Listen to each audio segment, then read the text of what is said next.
Well, we're going to go ahead and get started this evening.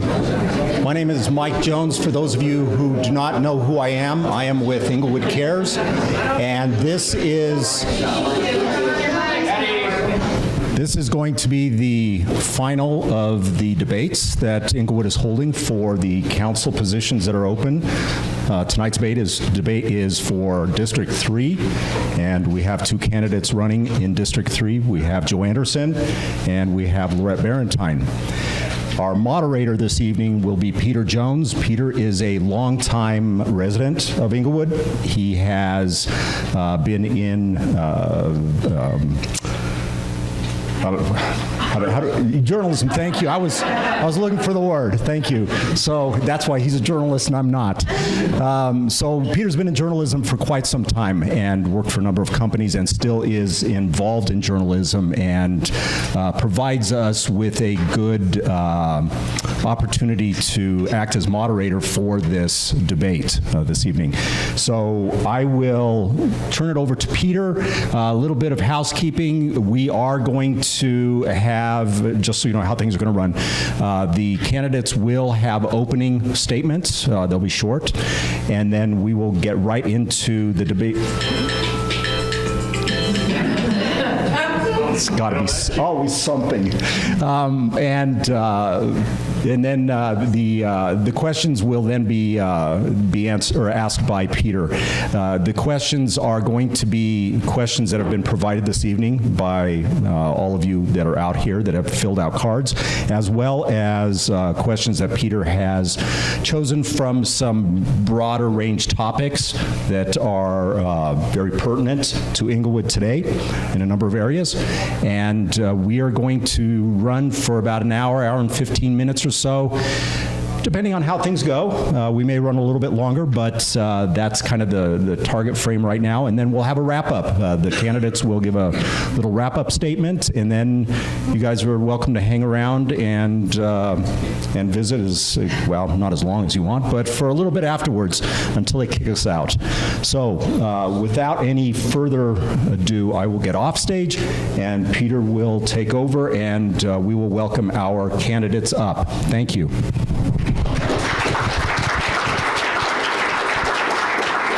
Come on up. You both can come up anytime you're ready.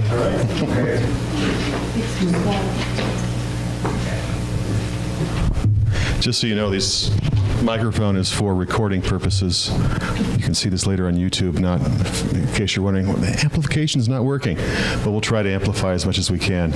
They'll be sharing a mic here, as you can see, and it's set up so you can just sort of sit there and converse and talk around the microphone and do the best you can, and we'll go from there.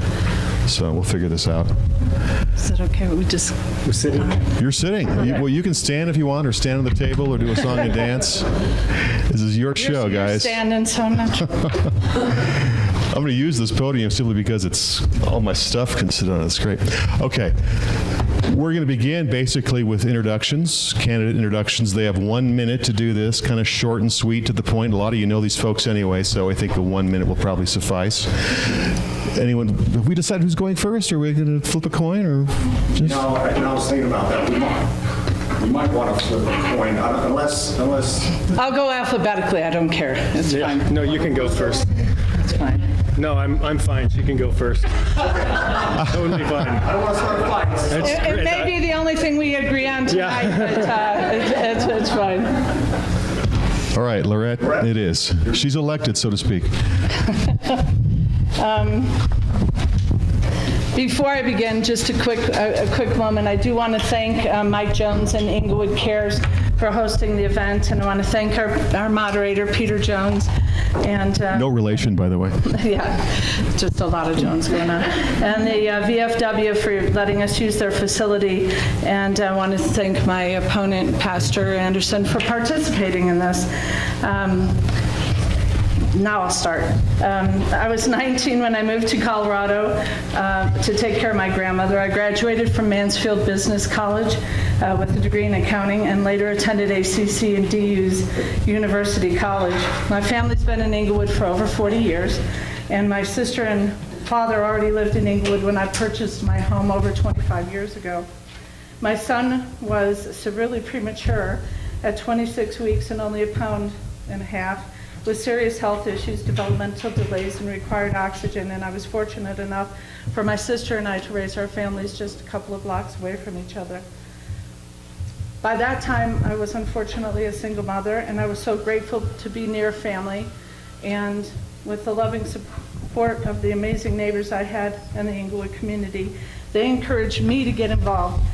Served on the Arapahoe Early Childhood Network Board, Englewood School District Accountability Committee, the Colorado State Board of Nursing, the Colorado State Medical Services Board, the Englewood Citizens for Open Government, the Englewood Liquor Licensing Authority, and the Englewood City Council, providing a wide range of experience over the last 25 years representing our community. Thank you.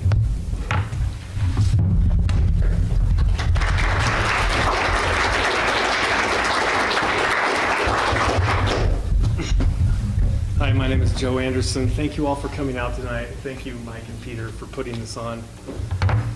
As I look out at the crowd tonight, I see some supporters of mine.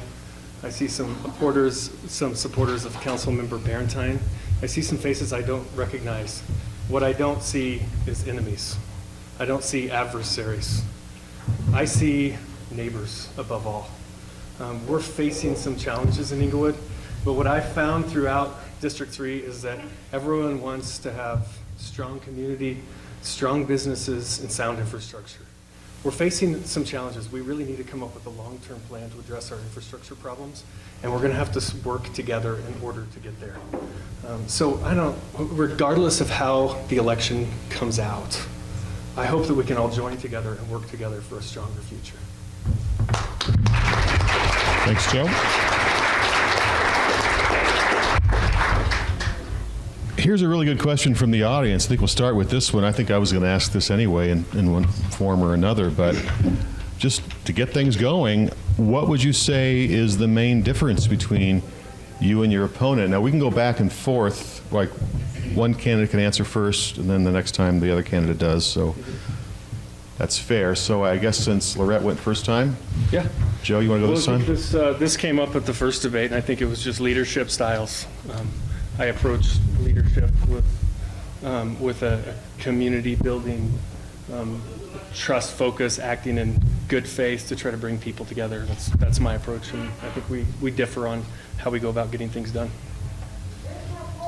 Okay. That's it? All right, Laurett? Do we need to use the mic here? Or You're using it simply by speaking. It's omnidirectional. Okay. We disagree on leadership because I think leadership is making sure you know where you're going, and we have to have a vision on how we're going to get there. I have worked with council on some very divisive, very controversial issues, and I have gotten council to all come together and go ahead and do a forensic audit, go ahead and get rid of the sludge, to go ahead and make sure we have a balanced budget. And it hasn't always been easy, but we've had those conversations because I have the persistence, I have the experience, and I make sure that I doggedly keep on those issues until we come to a resolution, and that's what's important. Merely getting along for the sake of getting along doesn't accomplish anything for our government. And so while I've taken some hits for that, and especially as a woman and a strong, passionate woman, I've taken a few hits for being a little bit more persistent and passionate. That's what I believe my job is, and that's what I'm going to continue to do. Thank you. And on that note, I think as a follow-up, there was a recall effort, as we know, against Laurett that was unsuccessful. And I'm wondering from both candidates what they concluded from that experience, that event or that experience, depending on your perspective. So I guess Laurett goes first this time. This I'll stand for. I got elected twice to the Englewood City Council, and then I got reelected in the same term. What I stood for, the issues that came up in that recall, the community already backed me up. they already said, we believe that what you did was the right thing. Part of the recall effort was because I criticized some organizations that I didn't think were doing our community service, bringing homeless people into a community and not providing service for them, not vetting the volunteers, and putting some people in some dangerous situations, not only our community and our families, but the homeless as well. My brother's been chronically homeless for decades. I understand personally how that affects a family, and it tore ours apart economically and emotionally. So it's doing that to this community. But if somebody can do it better, then I believe every organization, the government, everybody ought to be able to come together and make sure that we fix what's broken and celebrate what we're doing well, but not put our head in the sand or start demonizing other people for criticizing what's not working. Thank you. Joe? Yeah, I think the conclusion I drew from the recall was that people want to have a choice between candidates, and the history in Englewood District 3 has been Councilmember Barrentine has ran a number of times. The only time she got more than 50% of the vote was in the recall. Every time there was an option between candidates, the majority chose another candidate. So I think the district really likes to have a choice, and that's why I'm running. I mean, the choices are here at this table, and I want to see how the district decides. Okay, very good. Can I respond? You have 1 minute, sure. The last time that I ran for council in 2015, I had 2 opponents. And I think it's a convenience for somebody to go, well, when you've got 3 opponents, 3 candidates, that it's not really that you really won. I really actually won and was on council in 2015. So I really think this kind of political talk sometimes demeans the election process a little. That's unfortunate.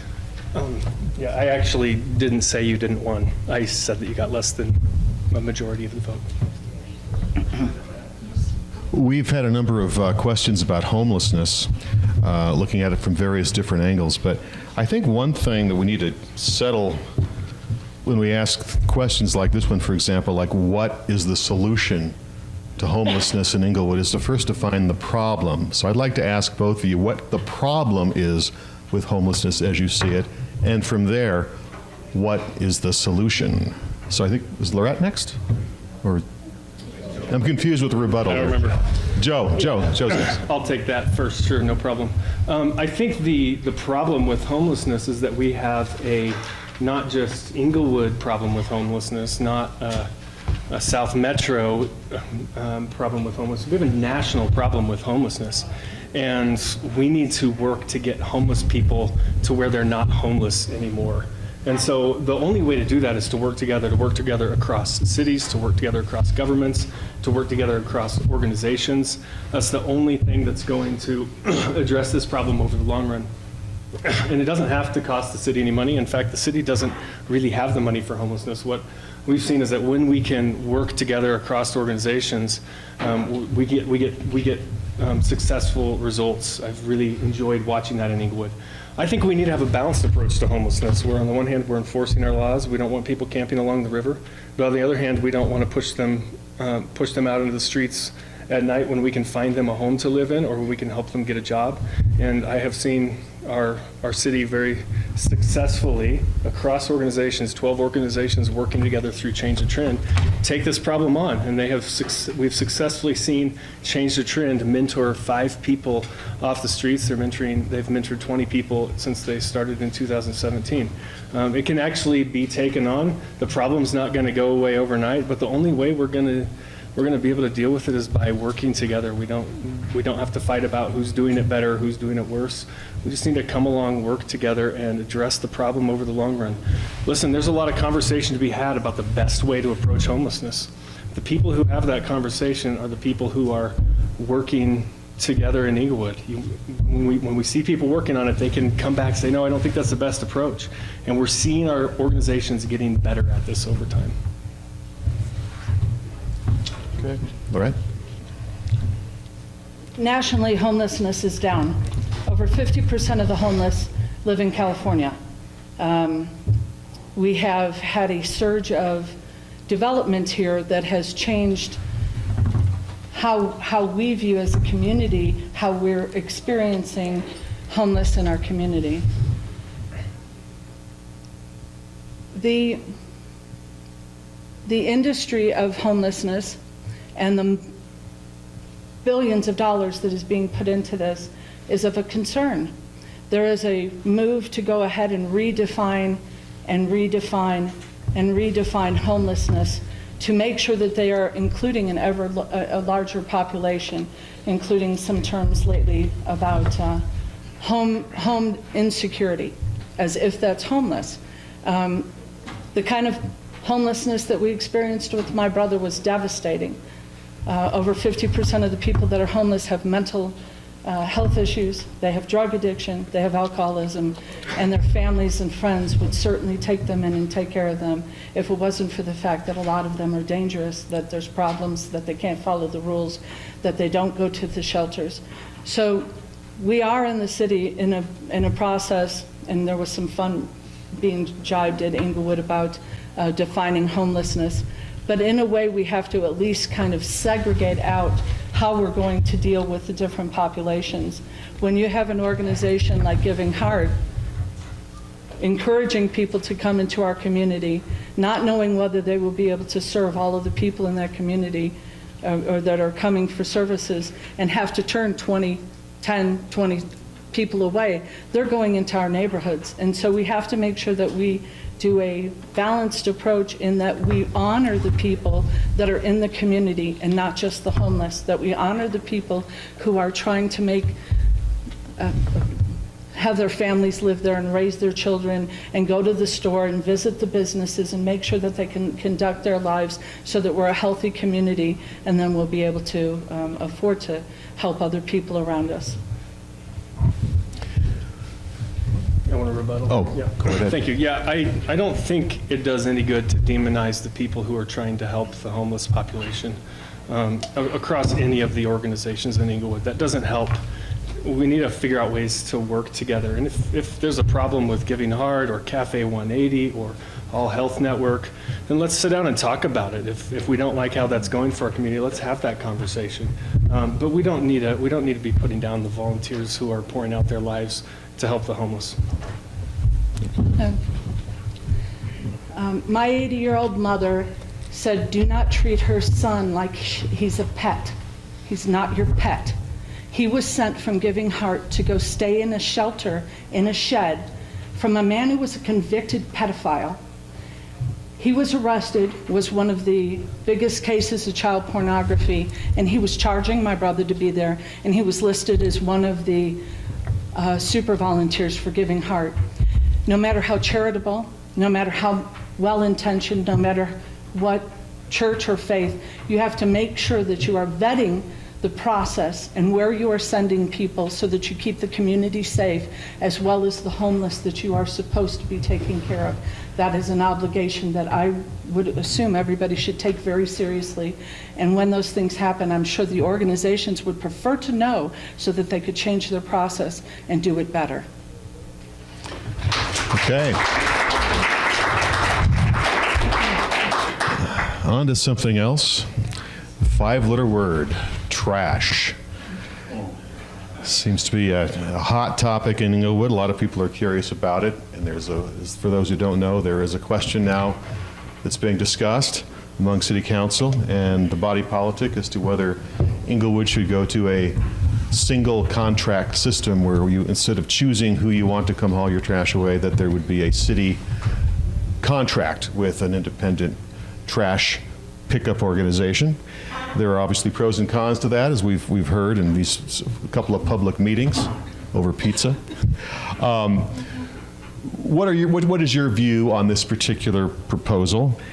And do you think, I'll add my 2 cents, do you think the city is a competent enough contract negotiator to get a good deal for the city? Tell me who's next. I can't keep track. We're at this time. Okay.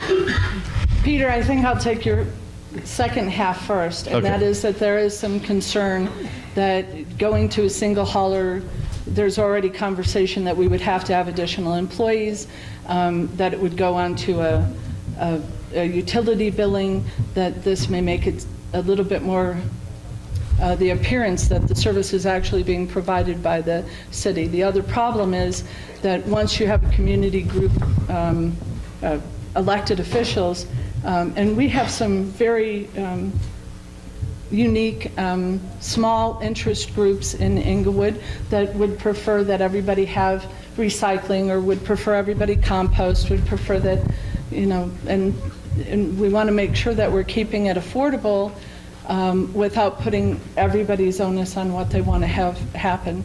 As far as the trash companies, right now, we only have 3 trash companies that can even do business. Waste Services, Waste Management, they are actually the same company, and Waste Connections. So some of this is kind of happening within the community because all of the other companies that you think were running around town, they're bought out by Waste Connections. So I think Republic and BFN is still around, but we have some limited choices, and I am afraid that we are playing into kind of a monopoly situation by going with just one company and creating a monopoly where we wouldn't have choice if they don't provide well, whether we'll have somebody else to do the service. So there's a lot to consider here, and it's a good question. We're still working on it. I think to me, this all depends on what the actual proposal is. But I want to preface my answer by saying that we have a real infrastructure problem. And you can see it along your streets, alleys. The alleys aren't getting taken care of as well as they used to. Our streets have cracks that aren't getting sealed. We have problems. We have grass growing in between the cracks on the sidewalks and the curb along Broadway. This is the bigger picture problem, and I think one thing that we can do to reduce the load on our streets and alleys is by reducing the number of trucks that goes down them. And this could, just because we go to, or if we have multiple trucks, it doesn't mean that the cost, if there's a cost associated with going to single hauler, that the cost goes away. It's the cost is incurred on the infrastructure if we don't consider something along these lines.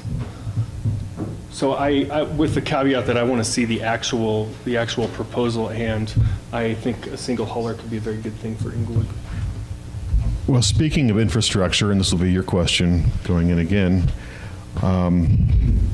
this is kind of it's a big issue. So there are a lot of questions within the infrastructure issue, but funding, of course, is a big part. I was told recently there's no emergency management plan in the city of Englewood. Flooding's obviously been an issue, and as you point out, it's related very much. Infrastructure is very much related to the issue of trash pickup. Talk more about infrastructure, Joe, and we'll go to Laurett. Mm-hmm. Your plan for infrastructure, funding, of course, being part and parcel to that.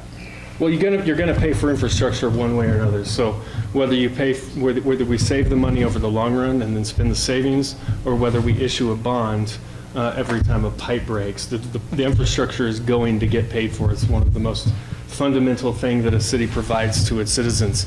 So the question is not about money, it's about how much money and over what period of time and how well do we plan for it. If we plan really well for our long-term infrastructure problems, we're going to save a lot of money. I'll just talk about stormwater. Stormwater fees have recently gone up. The last time stormwater fees were raised was in 2001, and it was $4.16 until now it's $13.16.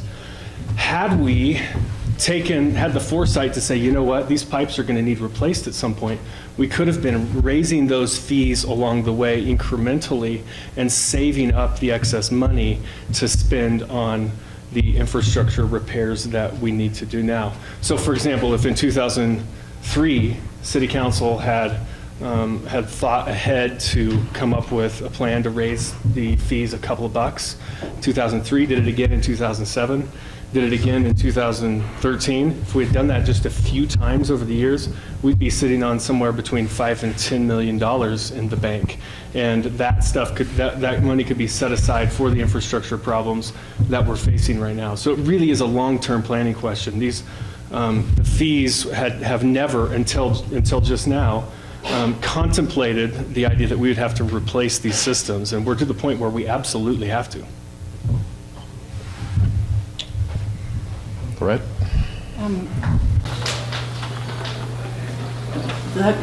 For the funding and for the piece of it, could you just go ahead and repeat the question, because I thought there were two parts. Well, there are several questions about infrastructure.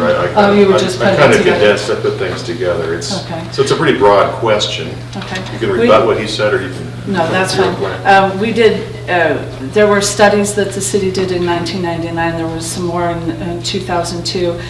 They were very well aware of the need for the infrastructure to be addressed at the time. There were plans, there were several proposals that would have been pretty, very cost effective at the time.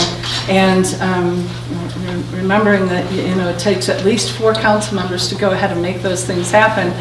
We didn't have them at the time. People that, well, there was a list of about 14 of them that were in the past that supported, that were kind of fighting a lot of this information coming out that I was trying to bring to everybody's attention, which also became part of the recall, and they would have rather that was kept quiet. But we have people here tonight that have worked very hard to make sure that those plans that we paid a lot of money for have come back to the attention. We also just paid another $170,000 to go ahead and look at our flood-prone areas with Calibre, and then $391,000 to see how it all fits together. Some people are arguing that the plans, the studies, the surveys that were done that we paid for in 1999 and in 2002 still have some very viable solutions to them that could be implemented fairly quickly. As far as the funding, we've had we can only pay for stormwater through stormwater. You cannot pay for it through the general fund. You cannot go ahead and get a bunch of new businesses to raise $100 million that they say would be the infrastructure cost for this. We'd need $2.9 billion of additional sales coming in here. However, even if we did, you can't use that money to pay for it. It's an enterprise fund, and I don't want to play off the inexperience here, but you have to stick with the rules that an enterprise fund is set up with. And that requires that the fee, the user for the service, has to pay for that piece of it. Council, by the way, can go ahead and set those bonds without a vote from you. So it is very important, whoever you elect to council, that if they're just going to let staff do what they want, if they're not going to research it, they're not going to look into this, then council just has the opportunity to go ahead and put that debt onto this community, and you won't have a vote. Joe has a rebuttal. I think Councilmember Barrentine may be arguing with somebody else, because I just talked about the fee schedule over the last 20 years. I wasn't talking about raising money for stormwater from business funds. And so I want to return to that I know this is a hard truth, but our past councils have to own this. Our infrastructure was not saved for. We never raised fees enough to set aside the money to replace the system. And the plans in 1999, that's not what I'm talking about. I'm talking about system-wide replacement that needs to be done. Not every single pipe, but the pipes that are getting old. We need to be replacing those pipes, and that was never built into the fees. And you can always blame other council members, you can blame staff, but really I think this one's back on council. If you don't raise those fees for 20 years, you're not going to have the money set aside to do the replacements, and it's going to require a bond issue, and that's a failure of long-term planning. Further comment? The pipes aren't crumbling, they're too small.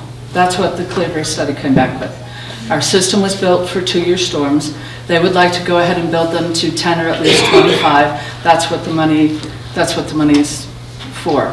The issues that happened at the sinkhole were the foundation underneath the pipes, and that's why they've been fixed 3 times, because everywhere they get fixed, they're just a little bit stronger and put a little bit more pressure on the other. It's not the pipe that's failing, it's the infrastructure for the pipe and then the sizes for the pipe, so that we could not have anybody else drowned. We need to do the drainage system so that it can handle something more than a 2-year storm.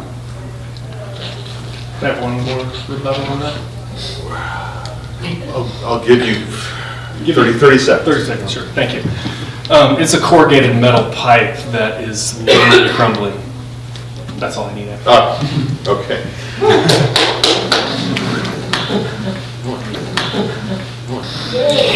Englewood is a landlocked city, as we all know. And growth is an issue, and there are several questions here about growth. The most basic question I have here is, how should Englewood grow? Your recommendations, but kind of put that into the context of quality of life issues and what kind of development specifically you might be concerned about. And I believe that's correct. Previous issues that my opponent feels that more bodies are going to go ahead and make us financially sustainable, and people cost money. Any person who has a family of 10 compared to a family of 2 is not seeing the economy of scale there. The additional traffic, the burden on our infrastructure for us to continue to allow the density to come in would be irresponsible. I voted against the 316 apartments going in at the old Sports Authority property on that 4.2 acres, which is actually smaller than the one that's the old flood property, if you could even imagine that, because of the problems it would cause for that community. It is not going to make our community healthier. It's going to put a bigger burden on it. Jason already has an approximate 1,000 cars a day going down there. They didn't need another 1,000 people in that crammed in that area until we address some of these issues. We also have another 6,000 to 8,000 housing units going in Littleton, and if we don't start paying attention to what our neighboring communities are doing and the burden that they're going to put on us and us on them as well, those are difficult. But I attend those meetings and try to keep up so that I make sure that I'm doing the best job for our community too.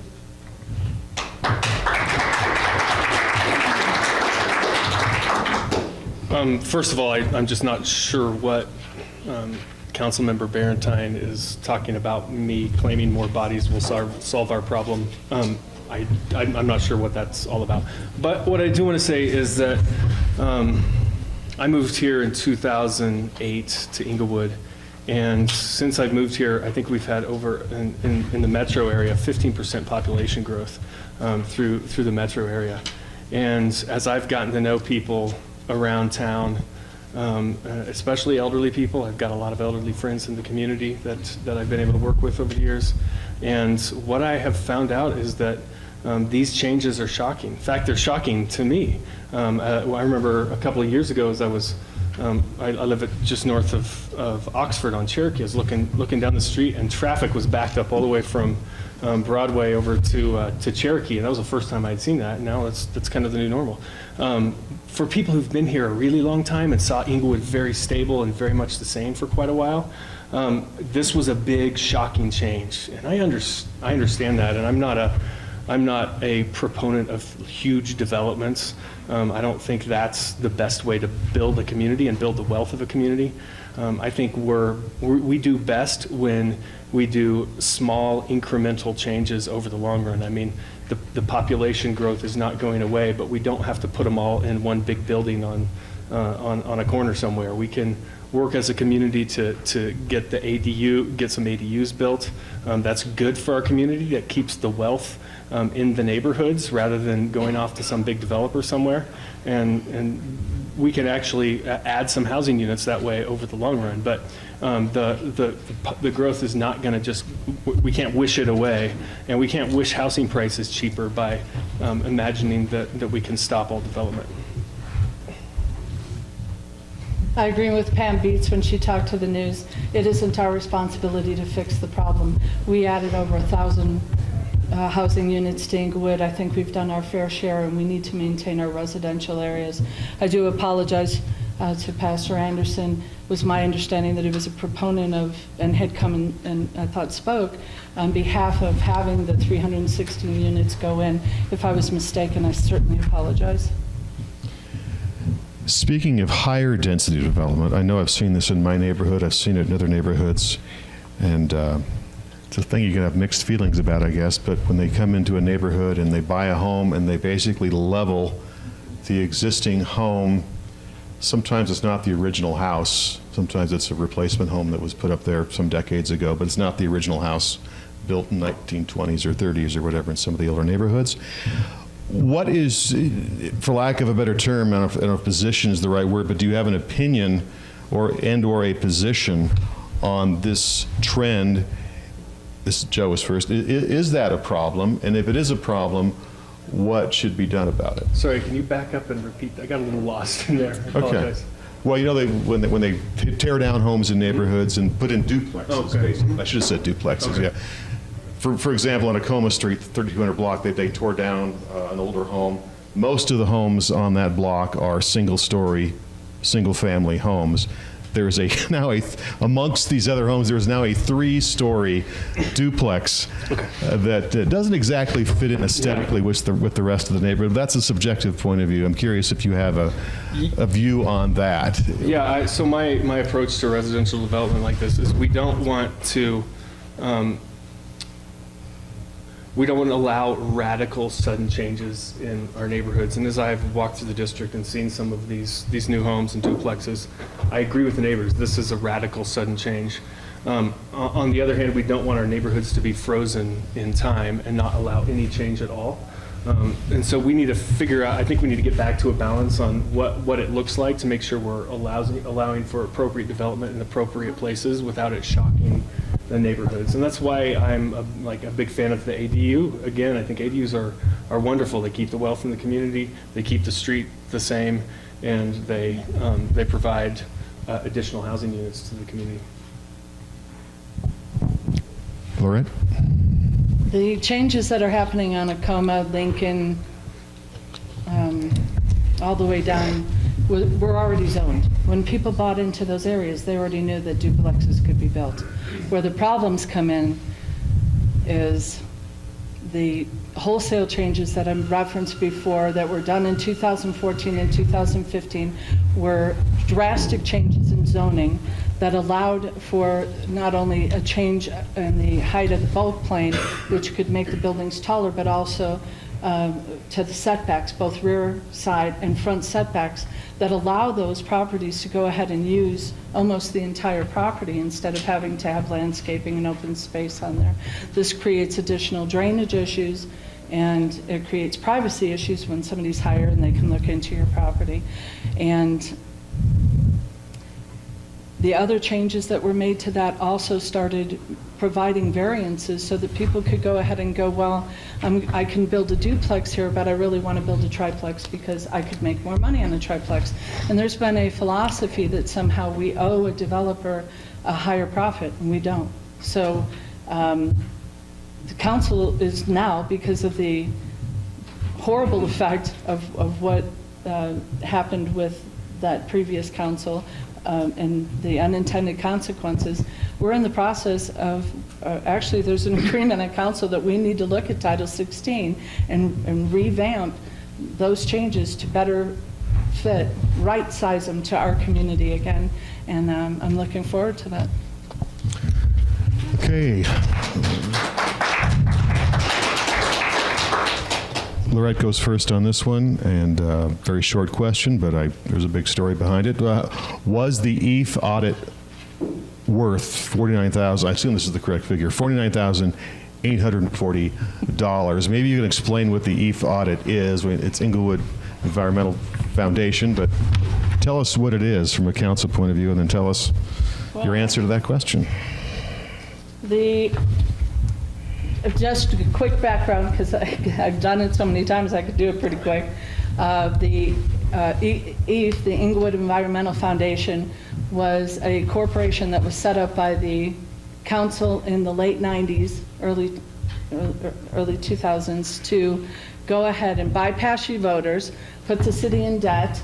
They gave the corporation the asset, which was Cinderella City Center, and then we're paying a rent there to go ahead and pay that off.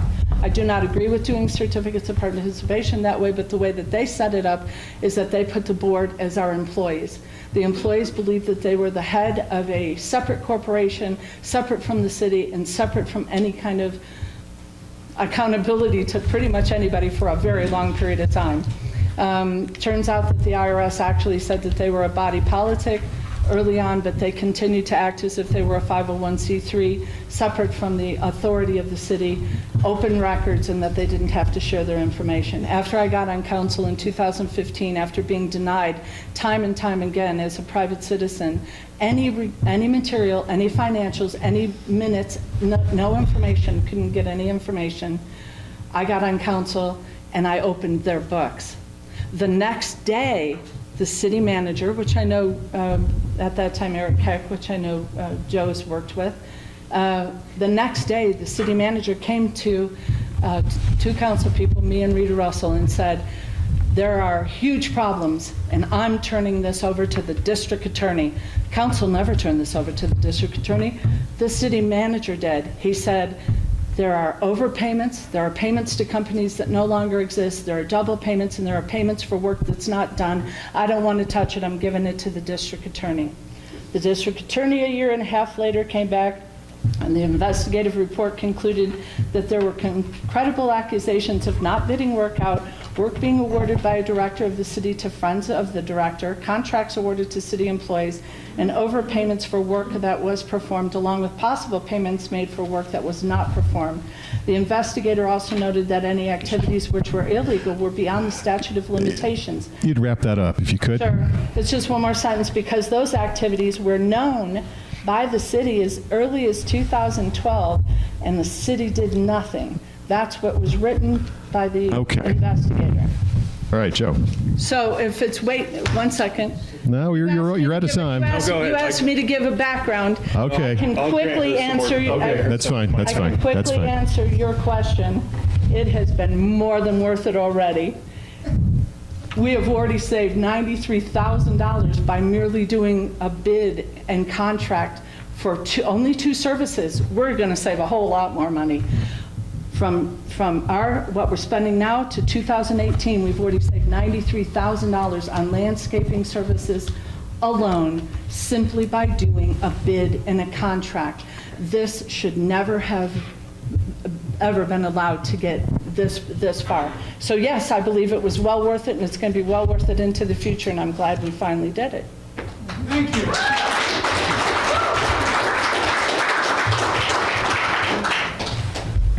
I was waiting to see the EAF report because of the millions and $1 million corruption scandal, and it turns out to not exist. That being said, what I want to focus on is our infrastructure. While we've been having these arguments over years and years and years, we have neglected our infrastructure time and time and time again. We haven't been taking care of our infrastructure. So we can go after all these things for the rest of our city's life and save, bid out the work and save a few $1,000s. I think we should bid out the work. I think we should save money that way. I think it was a bad idea the way it was being done before. But that's not going to fix our infrastructure. We actually have to make a plan for it, and we have to execute it. We can do both. We can take care of our infrastructure and not have a corrupt system that wastes money.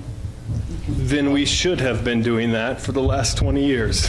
That's what I fought for. Thank you. Agreement, maybe. I don't know if that's agreement or not. I'm going to read this question verbatim and let you interpret it as you see fit. And I'm getting the hang of this. I think Joe is next on this. I've got to develop a system in my mind here. It's a little dyslexic here. Okay. We want to support local businesses, but some produce very little, if any, revenue for the city, are an eyesore, in the opinion of this writer, to the community. What are you doing or will you do to bring in quality revenue-generating businesses? I like, one of my favorite concepts is economic gardening. I think homegrown businesses are the best way that we can grow the wealth in our community. And it's not just the wealth that's generated for city revenues. That's important too, but that shouldn't be the only criteria for for what kind of businesses we allow here. We need businesses that bring wealth into our neighborhoods and bring jobs into our neighborhoods. Economic gardening takes an approach of where we take small businesses and provide them with some tools to grow to the next level. So, for example, a small business that makes a product and sells it, that has solved the sales problem locally. They're operating at a profit, but they're very small. By allowing or by giving them access to some technology resources, some data for a broader customer base, can allow those businesses to grow at very little cost from small to business. And learning that stuff is often very hard for small business owners without some help along the way. So economic gardening has been a tremendously successful model for increasing the growth of these small businesses, and there are whole cities and states that have taken this approach to economic development overall. I think that's the best thing that we can do. I'm not one to go driving off businesses. I don't think that's a good approach for a community. But as we see our businesses that are grown here locally grow, I think we'll see the quality of the businesses improve naturally as land values increase and the desirability of our commercial districts increases as well.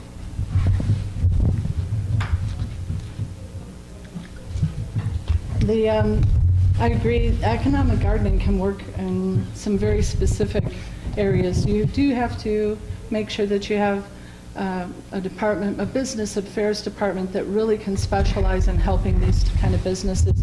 Chris Gibbons, who started economic gardening actually in the city of Littleton when they had some big industries go down, and it had a lifeline of some success, and I do appreciate that. And he's been able to make that work in some other areas. But Littleton no longer actually does it anymore, so it has some skeleton piece of it left. I really think that some of the small business IGAs that we have done do a similar function to that. I think the best way that we can really help business is to try and not act like we're in the business of business. We're not business. There isn't even the word profit in government accounting. So what we need to do is stop trying to tell businesses how to do business and what business ought to see viable, take a risk in our community. We need to make it viable for them to take that risk in our community, to do permitting, to do the tenant finishes, to make sure that they have that support in an equitable manner, that we're just not looking at the Swedish and the Craig and giving them the kind of services and attention, but we're making sure that it's equitable across the board for the kind of services and attention that we pay to all of them. If we keep our costs down, if we do our permitting well, we could do services well, we will make it an attractive place for businesses to want to come. All right, speaking of businesses, I think we can agree that South Broadway seems to be thriving, particularly north of Hampden, but the same really can't be said about the city center area, which is a virtual ghost town and has been for some time. I'm wondering, is there anything, and Laurett's first on this one, is there anything the city could do to either incentivize landlords to lease those properties somehow to someone, or to de-incentivize keeping this ghost town as it is? It goes back to what I was talking about with business. The city got way too involved in how city center was being done, and we're interested in making it a transit-oriented district, even though similar transit-oriented districts at that time were failures across the country. To try and minimize the parking, to do the structure that they did. The Urban Land Institute came in and provided some guidance at that time, and 5 years later the Urban Land Institute, I've got a CD of it if you ever want to see it, came in and said how stupid we were to do what they told us to do the 5 years before that. This is a very short-run project for the kind of money and effort and energy that went into this, to turn something like Cinderella City and that property into something that really was not sustainable and did not do well. The redevelopment to that I believe means that we should go ahead and take a step back and start listening to the businesses that want to come instead of trying to incentivize. You get a whole different project when you incentivize and start using taxpayer money. The Acoma lofts, the 111 low-income units that we put in our downtown are part of that kind of problem. When you take land off the market and start putting more government control in there, you get a lot different development. So I'd really like for us to have a more robust conversation with the community and see what kind of, be a little bit more patient and see exactly what can come to us instead of us trying to force that square peg into a round hole. Is there anything specifically the city should do about that? Currently, right now, the only property, we have no control over any of the property. We don't own it yet. The Englewood Environmental Foundation still owns that property. We haven't paid for it Well, there are yet. private corporations that own some of those buildings as well. C3 has taken it over from the default, it going into receivership, bankruptcy from Weingarten. Right. And they have taken it off the market. So right now, they're not looking at working with the city or not working with the city. The only thing that we can do is try to say that we will give them a longer ground lease for the property that they have. That's the only bargaining chip we have. Okay. And then we have approximately 11 acres over on the north side of City Hall that in 5 years we'll own to do something with, but I'm not interested in keeping the Englewood Environmental Foundation going, so we need to have some different conversations. All right, Joe, thoughts? Yeah, with the 11 acres city center property there, I think it is very unfortunate that we have a big property like that. That's one of the most valuable pieces in the land in the city that's bringing in very little revenue for the city and costing us an awful lot at the same time. So I would love to see some redevelopment happen there. I do think that it should be driven by a really intelligent developer or multiple developers. I think that we have made the mistake in the past of trying to force the city's will on something. We want what the market wants in there. So I want to see what the proposals that we actually come up with from a master developer and see if this is something the market is really desiring, if it's something that a developer wants to do in the free market, or if there are or if the city is somehow putting their fingers on the levers. I don't know that we know enough to know that that's going on right now, but I'm very interested in hearing more about the proposal. Okay. Well, I would encourage everybody to take a look at the map, because the 11 acres includes the amphitheater, it includes the grass space, it includes the area where the buses have to go. So the mindset that it's a huge amount of property that we can redevelop, if you get that picture into your head about what we're actually talking about, there are some serious challenges on making that a profit center. So. Okay, Laurett may have an advantage on this question, but it's still a fair question to ask, I think, although it has to be taken in context that one is a city council member and one is running for the job.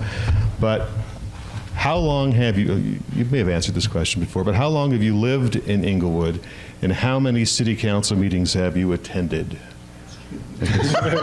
Can you count that high, Laurett? But while Laurett does her math, it's Joe's turn. I can tell you that I have not missed one meeting in the 4 years that I've been on council. Not one? Not one. Not one. Okay. Whether I was on council or off council, because I'm just as effective, I think, doing citizen organizing, community organizing, and got several citizen initiatives passed. I constantly was at the city council meetings, so there is no way that I could ever determine how many I've been to, but it's been a lot. Okay. How about you, Joe, as a citizen of the city of Englewood? You told us how long you've lived here, but how many council meetings have you attended? I've lived here for 11 years. And I went to my first council meeting in 2016, and I haven't kept track of the number, but I go to council meetings on occasion, regularly on occasion, I would say. So I don't know what the number would be. Okay. I wouldn't, you might want to include, though, because of the transparency that we were able to bring, and that we insisted on making sure that it was videotaped so that everybody could sit in your home. I mean, I do think that it counts that if you are sitting at home and are able to watch them, and I'm very proud that I was able to kind of bring that to everybody, because you don't necessarily have to be at a council meeting. It's probably easier to participate and see the nuances, but I think more people are engaged now because of that. So. And you can't fall asleep at the dais, though. That's the thing. You shouldn't come in your pajamas. So. Good point. Good point. Or to a debate. Thankfully, neither one of you did. Okay. Again, short, sweet, to the point. Joe, you will go first on this one. How are you going to address the crime rate in Englewood? I don't know that the crime rate is growing or not. I don't think it's clear that the crime rate has gone up. I do think that if the only way to address crime with if we're going to do it with the police department, is by adding more officers. I'm not sure that's the best way to address crime in the long run. I'd like to see more neighborhood watch. I'd like to see neighbors get to know each other better. I'd like to see us just working together across the community, and I've seen a lot of that happen and a lot of that growing over the last few years. So I think the more that we can do to help neighbors get to know each other and work together and work on neighborhood watch kind of things, I think we're going to be a lot better off in the long run with the crime. Laurett? We've added an additional 8 officers over the last 5 years. That's exactly what the chief of police said that he needed to go ahead and take care of the issues that they were dealing with. An officer the other day that came to a situation I won't go into at Sure Shot, where very lucky that they were there for that young lady that works there, so that I believe they probably saved her life from being kidnapped. And in a conversation, over 40% of what they deal with, according to him, is with homeless issues. So we need to follow the law. We need to make sure that we're protecting people's property, making sure that we don't have that kind of loitering, that if somebody trespasses, if somebody steals, that we're enforcing the law. Overall, however, the crime rate actually has gone down. The problem is next door, because everybody knows everything that happens now, and so there is a bit of a feeling of a little bit more insecurity, of a little bit more invasion, a little bit more of a problem, but actually it's gone down a little. So I want our police to be able to do their job and have the tools and the force to feel that they've got enough people to cover it. And I think that we've done that. We've given them exactly what they've requested so that they can do their job properly. And certainly, I'm very grateful that our new city manager is a proponent of doing the National Night Out and the Neighborhood Watch program, where that was on the decline before. And I'm really glad that he's a supporter of that. Okay, food trucks. To change the subject entirely, there's a rumor in Englewood. It's more than a rumor. I think it's more or less it's a fact, and I've heard it myself from people who run food trucks, that Englewood is really a hellish place to be in the food truck business. The city makes it very difficult, more difficult than most cities, having a lot to do with certifications and not accepting those granted in other municipalities and things of that nature. I'm sure there's more to it than that, but nothing. I'm not aware of anything really being done about this. Maybe it's not, the food truck lobby is not that powerful, but Laurett, do they have a valid point? You've been on council a while. You've probably heard this complaint, haven't you? Mm-hmm. I like fried avocado tacos, and there was this food truck that they had over at Barnhouse Tap that was amazing. And they have been one of the proponents that, because they actually set their business model up around having food trucks and built a structure in the back to go ahead and bring that in the back so that they weren't there. Once they built it, the city came and told them that they couldn't have a food truck within 50 feet of a residence. Well, there really isn't anywhere you could have a food truck in Englewood, especially even downtown, where it's not 50 feet from a residence. So we did bring this issue to council, and what came back was, we don't have a problem. So when you're at an impasse like that, and I know that it's very difficult, I am a huge supporter of our staff, but when there is a difficulty like that, I have to understand that the business truck vendors do this all over the place. So when they come to me and say it's difficult in Englewood. They have experience because they do it in other places, and they seem to be intelligent enough to make it happen in other places and are running into roadblocks with us. If I have staff come back and say we don't have a problem, then we have a problem. So we're still trying to look at this, but right now, at this point, we've just had staff come back and say, we don't really have a problem. Our process is good. So we are still looking into it because we still don't have food trucks and I can't get a fried avocado taco. That's a problem. Joe, are you a taco fan too, or? I think we should simplify the process. If there's a food truck that's been approved in another municipality, it should not be a huge hurdle to get them approved here in Englewood and operating at these businesses, operating along the alley there. I think we should allow those food trucks to be operating here in Englewood. Okay. I guess it's a fair question. You can answer this how you see fit, and I believe Laurett is first on this one. What have you done lately? Oh, the crowd is rattling. It's keep him. an eye on this. It's I'm him. first this time. Oh, you are. I forgot to write it down this time. I have this whole system. I wish you could see it. It's so impressive. JL, JL, JL. It's very high tech. And I forgot to do the J last time. All right. Yeah. All right. What have you done lately to help the flood victims? What have I done? That's a question for the audience. What can I say? I haven't done anything lately, but In the last 6 months, say. in the last 6 months, I haven't done anything to help the flood victims, but we did mobilize a team to help Vicki Hoffman after the flood last year, I guess, for neighborhood rehab project. But no, I haven't been working on any of these homes lately. Okay. Laurett? They have been desperate to have their voice heard and have not felt that the city has been forthcoming with all of the information on exactly what happened during the flood, why all of a sudden everybody claimed we didn't have an emergency management, and we did have people designated, why reports weren't done. And that is happening on Thursday, very much to the credit of Vicki Hoffman, who has been a leader in that area for those victims, for the people who suffered in that area, to bring people and make sure that we all had a tour so that we understood that homes were built in floodplains, that drainage areas, how it was designed using the alleys, and how it would go over to Rotolo Park, and was very instrumental in making sure that Calibre and that study got done. The unfortunate part is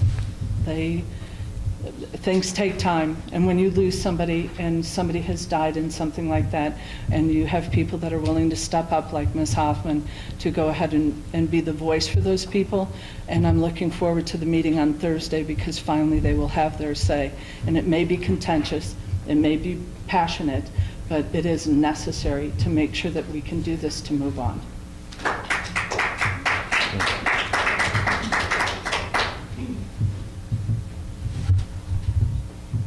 Oh. I think I already went. Oh, that's it. Yeah, she had a comment. Okay, all right. Is it time for closing comments, or are we? We're right at 7:45. If you have a few more questions, I mean, it's. So not closing yet? We'll keep going? What was the end time on the list? I think we should honor our guests and stick with what If you want to stick with that, then. Yeah, we have time to It's mingle. up to the audience. If you guys have questions that you don't think have gotten answered, it's up to you. I'm willing to stay here till midnight because I enjoy this stuff, but that's. She's you speaking guys for can go home. herself, so.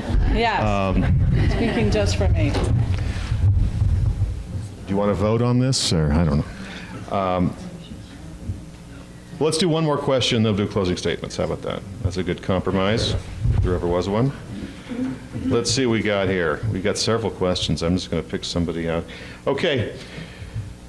All right. You both state that you are builders of community. What specific activities have you developed in the last year, or have you developed or led in the last year as examples? Yeah, Laurett, you're next. From the beginning, I went into council to go ahead and make sure that we were following the law. So I got the sludge moved, I got the EF audit done, I got the budget balanced, I got meetings and information out to the public so that you could know how your government works and how we're making decisions so that you can decide whether we're doing the job that you want us to do. So I've been pretty consistent on making sure that those things happen. Sometimes not always easy, but I've been consistent on making sure that's happened. Starting in 2016, we organized the Neighborhood Rehab Project, where we've been able to preserve the historical character of our neighborhoods and help elderly, low-income, and disabled homeowners fix up their homes. I see a number of faces here that we've been able to work with as volunteers or help with their homes, and that continues every year, and our volunteer base is growing every year. So I think that's the primary thing I would point to, is just the incredible community that's come around to serve their neighbors, and it's just been a blast to be a part of and to watch, and I give all the credit to the community that makes this kind of thing a priority. More than just one day event. I think that's why I'm so proud that I raised my son in this community. We have, for the last 25 years, I've had the opportunity to experience neighbors coming together, neighbors helping neighbors, and it has always been that way in Englewood.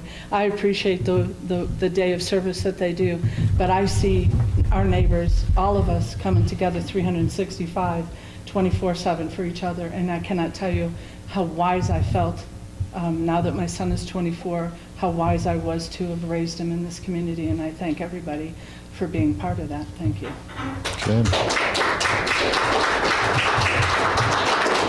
So we are just about out of time. I'm sorry I didn't get to all the questions, but as I mentioned, there will be a period for individual questions and answers as we wind up here. The bar is open, by the way, so that they may loosen things up a little bit. I think they got a taco special going on out there as well, so Has it got avocado? No, check no. that out. I think it's chicken. I'm not sure about that. All right.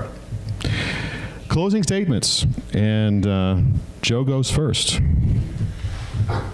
These are 1-minute closing statements. We are entering into a new phase, life cycle of our city. It's the part of our city's history where we're going to have to do some hard work to come together to maintain and replace our infrastructure over the next 20, 30 years. A lot of these pipes are getting really old, and we need to work together to do it over the long run. So I am very excited to bring this conversation to council. As a council member, I can't make anything happen, but as a council member, what gets talked about, what gets prioritized, what gets encouraged is what gets done over the long run. And we need a change of conversation. And that's what I'm going to bring to the table on city council, is I'm going to be talking about infrastructure all the time and see if we can, over the long run, actually address this infrastructure problem and make our city stronger for the future.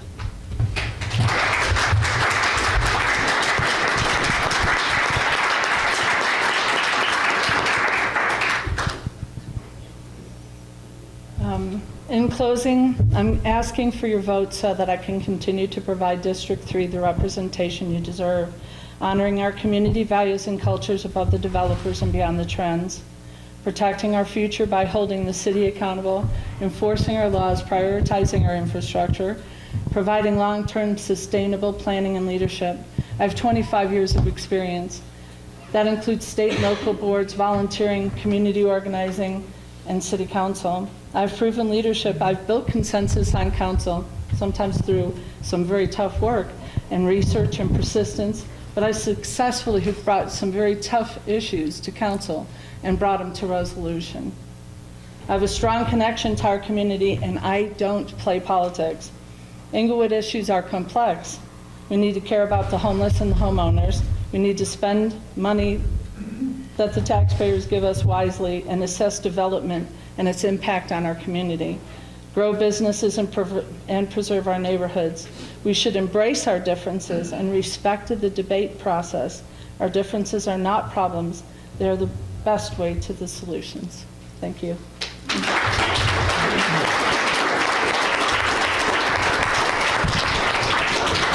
would like to thank both Joe and Laurett for coming out this you. evening. Thank you.